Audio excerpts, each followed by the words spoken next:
Patay ang usa ka mag-uuma nga usa-usab ka drug surrenderee human gipusil sa wala mailing suspect sa Samal Island. Ano ang report ni John D. Esteban?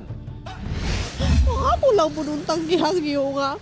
Kung inanaunta po nung usay mga kuwan.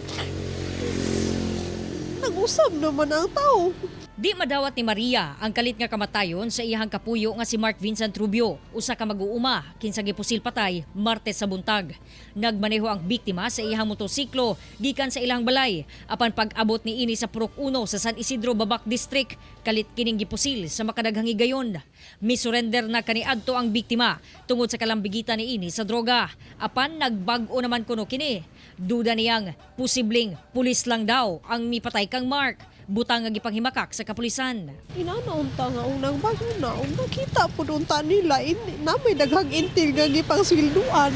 Kami, kasabot mi lang gibati, butang na sa itong side, masubo po ta. Let's hope na on our time, maimbestigahan na mo o mapatimaw kung saan tinuod.